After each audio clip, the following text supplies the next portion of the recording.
So here we have the idyllic little setting for an Italian factory.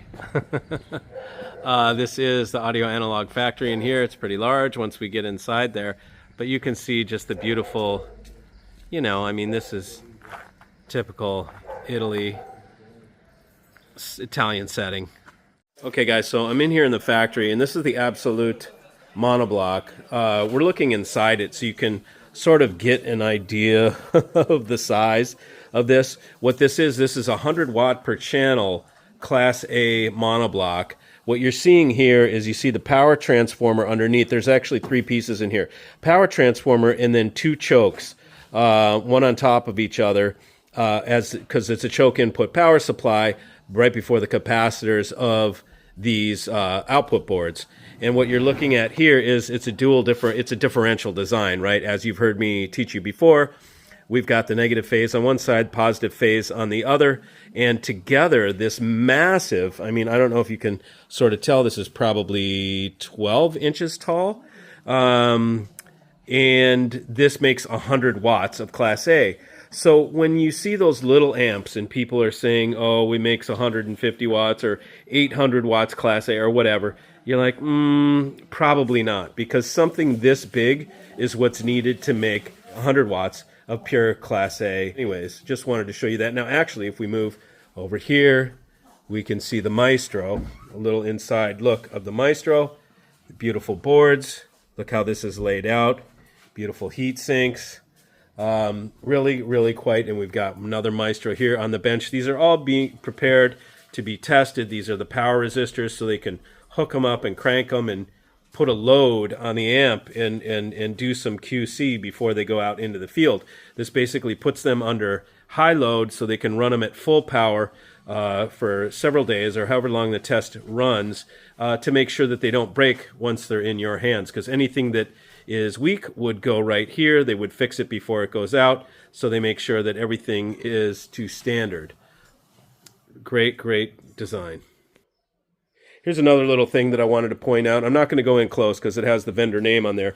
But these parts, these are transformers that are made in Italy. What I've been told is all the parts here for these, and you can see we're full of parts to make the amps, are all made within a 200-kilometer radius. So there is no Chinese transformers or anything that they're building their parts with. There's no Chinese chassis or anything like that to try and cheapen it so they can make more profit. This is all straight from Italy, similar to what you'll see at Fisher & Fisher, which is all Germany. This is all small family, handcrafted. I met the people here, and you'll meet Stefano and his father, Giuseppe, in a little bit. But this is a beautiful little community. The town where this is in, they've been here their whole life. Stefano, I have to say that right, was born and raised here. And so there's a long lineage of history of Italian craftsmanship. And that's really what I like a lot about this brand, is that Italian craftsmanship. It's really something else. Okay, so here's something, just a little touch that you don't see on all the pieces, and this is what he's doing right now. This is a little touch that I notice stuff like this. You guys might not notice, but what they're doing is he's putting a little piece of sponge, or is it? Like a fabric or sponge, all along the edge, so that the cover, even on the back, when they put the cover on, there's no rattle. Okay. It's such a simple thing to do, and it makes a big difference. You don't get a rattling top. And just check your gear now and take the lid off and see which one has this. You won't see it on most pieces. So see how quiet that goes in? It's beautiful. It makes sense. I mean, perfect sense. But so many people miss that. So I recognize this. When I open it up, I said, oh, look, they put the little strip on there. That's nice. Okay, so now we got the final test. This actually was tested before he did the assembly. We're going to run through it again. Okay, so here he's got it going. Look at that. That's pretty clean. I don't even know what the hell I'm looking at, but it looks clean to me.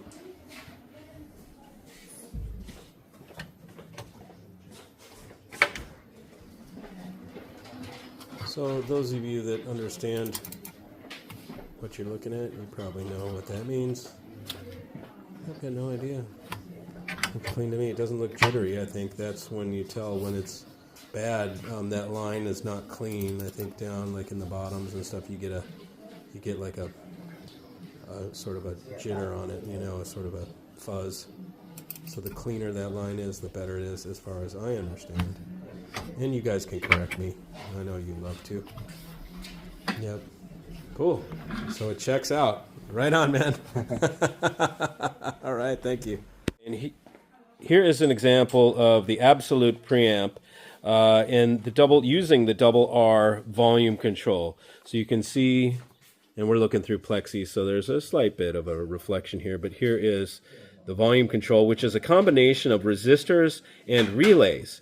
So this means it's 100% analog volume control that is, it's not like a, you know, when you twist the little knob and it varies, it's a variable resistor. These actually have relays that are switches that switch to different resistors depending on which resistance you need. Switch, click, click, click, click. It uses different resistors so that you only have one resistor in the path, as I understand it, otherwise you're using a combination stacking resistors.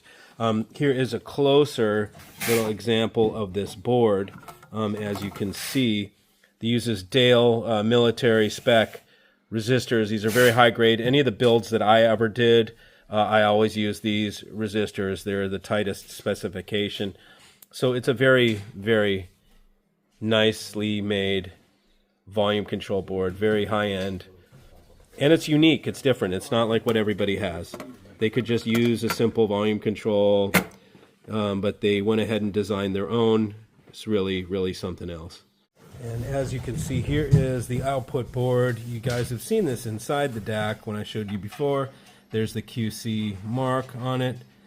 These are film and foil caps, so no expense really spared. These are all very tight tolerance resistors, and you can see the quality that goes into the parts. WEMA caps from Germany.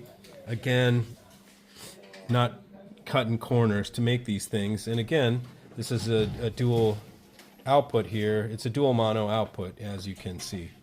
Okay, so here's an example of the metal work. Okay, so you can see my finger and see how thick this is. It's got to be 1/2 inch. It's probably millimeters since we're in Europe, but nonetheless, this is all of 1/2 inch, anyways. This is, you know, shit. That's 2.5 inch thick aluminum.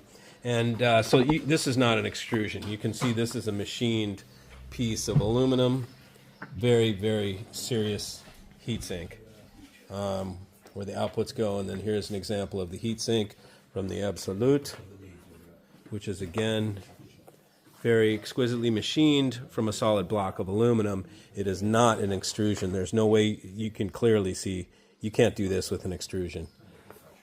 And extrusion, in case you all are wondering what extrusion is, that means it's just spit out of a machine and then you cut slices off.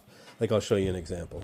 This is an example of an extrusion. So this piece here, this is a custom extrusion, obviously, but you can get this, they come in long sticks, and then the machine cuts them, and then you drill them, you cut them and drill them on the other side. And so this is one type of heatsink, which is an extrusion. This is clearly a custom extrusion. And then if we go over here, you will see this is a machined heatsink. So these are much more expensive to make, these machined heatsinks. And these are really beautiful pieces. Here's an example of the Donizetti board before it's loaded with its output devices, which are all bipolar, by the way. All the amplifiers made out of this factory use bipolar outputs. They do not use MOSFETs or JFETs in any way. You can see also film and foil capacitors. So, and all WEMA, so very beautiful build. I am here with Giuseppe and Stefano Blanda of Audio Analogue. And so this is a father and son team that has created this wonderful audio company. And so I thought we'd take a couple minutes and talk with these guys so you can get a little feeling about the people behind the company. Again, we're at a company that has a lot of heart and a lot of soul in what I've seen since I've been here. A beautiful little community that we're at. We're at in Monte, what is this? Monsummano Terme. Monsummano Terme. Yes. Okay. So beautiful area. We're in between Florence and the ocean. We're kind of like halfway in between. Just outside of the Tuscan, well, we are in the Tuscan area. Beautiful area for Chianti and olive oil. Yes. And so we're having a great time. So why don't we start by, maybe you can tell us, how did you guys start in the audio business? Like, how all of a sudden, like, how did this begin? Yes, first of all, as I think it's normal for this kind of business, everything comes from passion. Yep. Passion for music and passion for hi-fi in general. So as most of many others, I suppose, it was started for us as client Yeah. before being manufacturers. Okay, sure.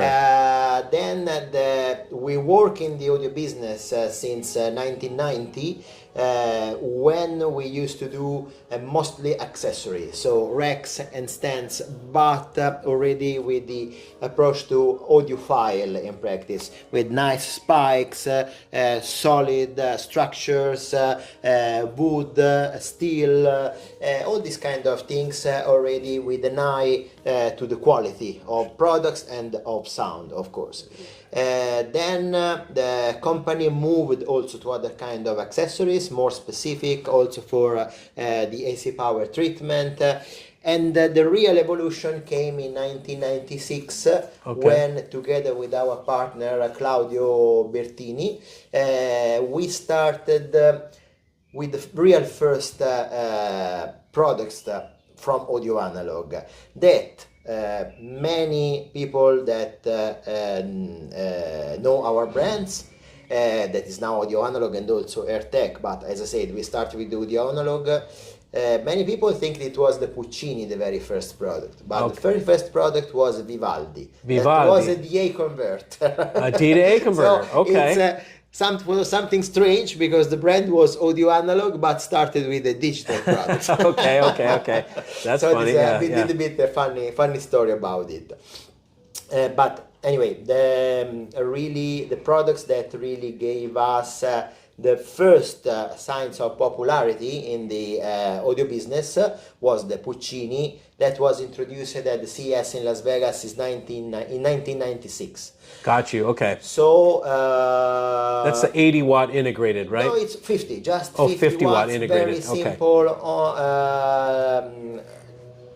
Small integrated with also nice phono stage on board, without remote control. At that time it was still acceptable, I would say. That's right, it's not anymore. But it was very, very musical. It was matched with a pair of small triangle speakers from France, because we had at that time we also had a distribution of triangle speakers in Italy, so there was a kind of partnership with them. Okay. And that's the way it started. Since then, we got the interest of international customers and distributors, and we started the production of Puccini and all of the other products that came after that, until today, that we moved to a much higher level compared to what the first product was. So that's interesting, because the first product they said was a D-to-A converter. Yeah. Vivaldi? Yes. Yes. That's right. And is the AA DAC similar at all, or totally different? Completely different. Okay. Something I remember is that at the time it was already something quite advanced in terms of design, because used high quality components like crystal DA converters, and there were also other interesting solutions. It was a good sounding DA converter, but at that time the kind of products that was interesting, but only in case it was matched with a separate CD driver, because there were no streamers, no many applications as there are today for DACs. So it was quite limited production. I see. But with the Puccini, things started in a serious way, I would say. Sure. Okay. Yes. Yeah, because the thing that attracted me, that where I really said, I think these guys really know what they're doing, was the AA deck. Because I listened to the AA deck. This is the one I tell you guys about. Yeah. It's only $5,000. We listened to it, and I'm like, this sounds really good. And I looked inside, beautiful dual mono construction. I'm like, wow, okay, these guys really care. They're not just making an inexpensive, some cheap deck. No. They're making it as good as they possibly can at a certain price point. Mm-hmm. And it was evident from looking in that. And that's what you guys saw. I'll show you some of the test procedures in the assembly that was going on with that deck. But that was what got me. Then I said, well, let's try Puccini, I believe, which was the integrated. Yeah. And then I got the Donizetti. Yes. And then it changed. Then I listened to that amp, and I'm like, ooh, okay, we're cooking with fire now. Because it's strong. Yeah. Very, very beautiful, nice amplifier. So as this grows, we'll grow into the bigger, the AirTech designs, and we may go up the line, just so that you guys know the distinction. There's two brands here, Audio Analog and AirTech. AirTech is kind of the more, where they take it a little farther into the audiophile sphere, if you will, and with and do more than just components. They do speakers. I've seen some great speakers that are planar magnetics. These use neodymium magnets, much higher Gauss, much more delicate sound, and a very, very strong. Like, these do not need any sort of a frame because it's thick aluminum frame. These are like if Magnapan on steroids, you know. And they have a dynamic driver in the bass on the bottom. It makes a great bass output for these drivers. Anyway, so back to what we're doing. Yeah, mostly, we are focused on good amps. Yep. In different price range. In fact, even at the recent Munich show, we introduced as new products a new integrated amp and two new power amps in practice. Oh, okay. In a different price range, because we have the new AA100DM that is small power amp. Small, it is 100 watts, and you can use it also in a mono mode and reach over 300 watts. Sure. Okay, but, cool. That's the way it is, and it is based on the circuit design of Power Stage of Puccini Anniversary. Okay. Then we introduced the new Absolute Power Amp. Yep, I saw that's huge. Mixed of the technologies used in the bigger Absolute monoblocks and the Absolute integrated. And then we have, as maybe you can show over here, this is the prototype of the new Maestro right here. 2.0. That is an evolution of Maestro Anniversary, with the output power increased to 200 watts and even more accurate component selection on the boards. Okay, and this is the top of the line integrated amp, 200 watts per channel. In the Anniversary line, it is going to be the top of the line integrated, while in the Absolute line, that is basically the Class A, pure Class A line, they will have the Absolute integrated. And this is AB.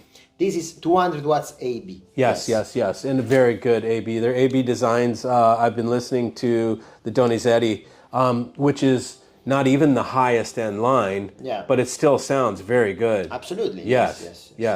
So Papa, let us know about you. Did you grow up here? Are you born here? No. I born in Sicily. In Sicily, okay. Yes, right. The south.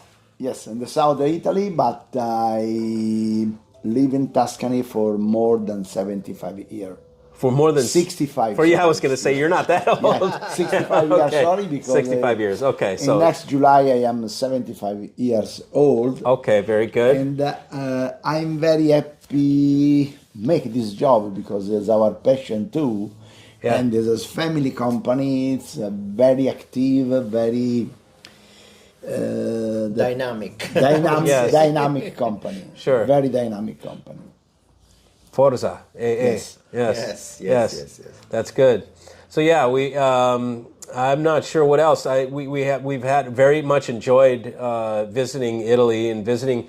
This is especially. I got to tell you guys. We went to Venice, we went to Rome, we went to Florence, and then we came here. And this really gave us a real feel of what Italy life must be like. Yeah. Yeah. Because in those other 3 towns, it was crazy.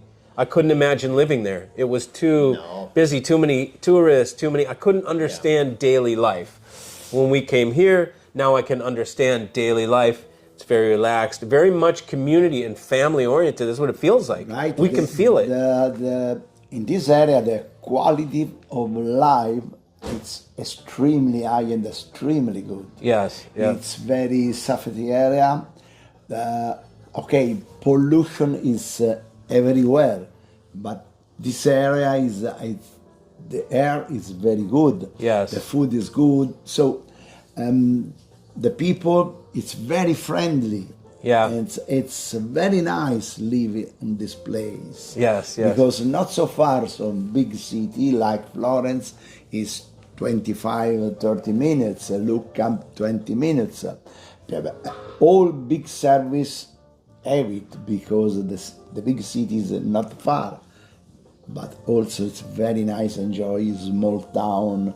Countryside. Yes. Very not terrible traffic, so Yes, exactly. The traffic was no. no. Is quite high. Yes. We don't complain. Right, exactly. So, anyways, I wanted to take the time and just let you guys talk. Is there anything you want to tell us? Anything more about Audio Analogue? Or What I can say is that basically what he just finished to say about this feeling of good quality of life and feeling for the family and the people. It's just the same kind of approach we have also with our business and with our products. We just try to put this kind of feeling and emotional approach also when we do something new, when that's the kind of result that we look for when we just make the tweaking of the products with the listening and everything. For us, you do the fine tasting. Yes. We try also with our products to reproduce what we feel in our daily life. That's what we try with our products. Yeah. I mean, all products that we do are made also to generate this kind of emotions. Listening to music, you have to feel Italy, you have to feel us when you listen to the Yes. and it is very important, the Blanda family put the heart inside. Yes. I can tell when I listen. And you all know that I seek out these brands. These are the brands that I look for. I look for brands where there is heart, there is soul, where there's a soul to it, not just business.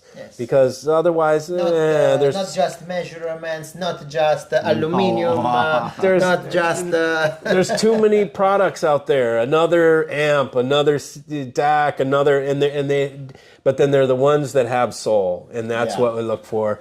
And so I'm really glad we stopped by here. Thank you so much for having us. Thank you for coming. Thank you for coming. Our pleasure. Now we go eat some olive oil and some good pasta. Absolutely.